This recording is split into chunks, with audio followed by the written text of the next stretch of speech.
He rejected her under the full moon, not quietly, not privately, but in front of the entire pack. Mira stood frozen, heartbroken but determined.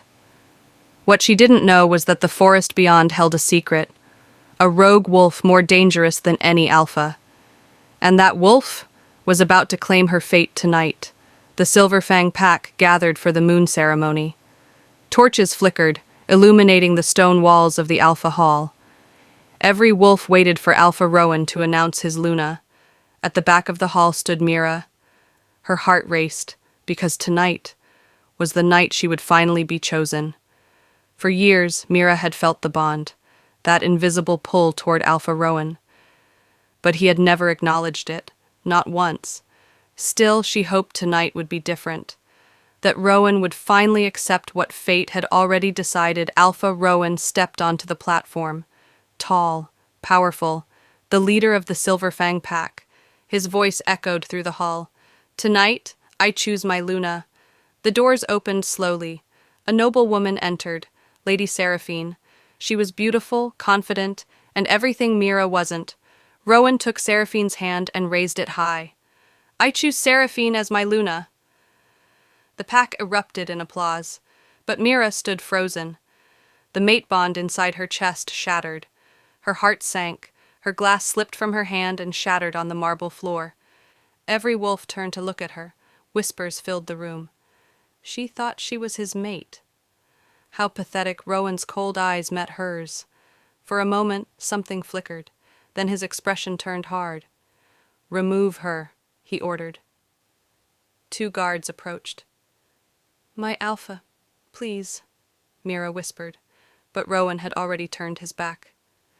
"Take her to the northern forest," he said, "and leave her there." The guards dragged Mira through the storm. Snowflakes hit her skin like sharp needles. They reached the northern forest. The dark trees towered above her, their branches reaching out like claws. The storm raged around her, her body weakened by the broken bond. She stumbled through the snow until her legs gave way. She collapsed into the cold, harsh wilderness. Then, a low, guttural growl echoed through the forest. Mira's eyes fluttered open. Through the falling snow, she saw a giant black wolf. Its glowing blue eyes stared down at her. It was massive, twice the size of a normal wolf. And it wasn't alone. It was a rogue wolf. Instead of attacking, the wolf curled around her. Its fur was warm, like an embrace. Mira shivered as warmth spread through her body.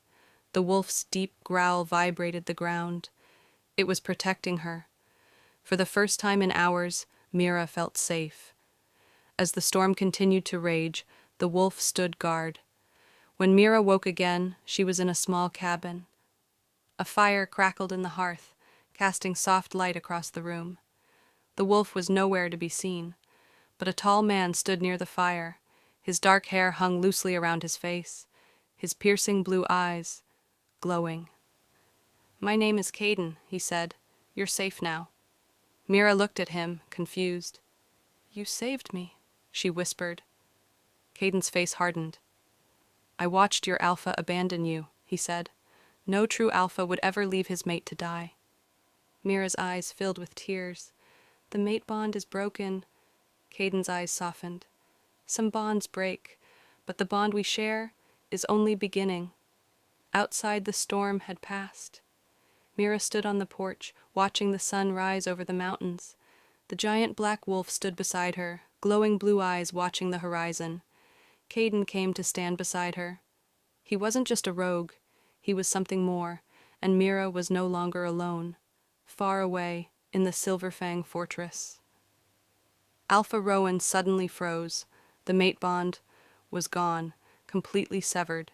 Fear filled his chest, because Mira had been claimed by the rogue wolf, and now he was the one who was left in the cold.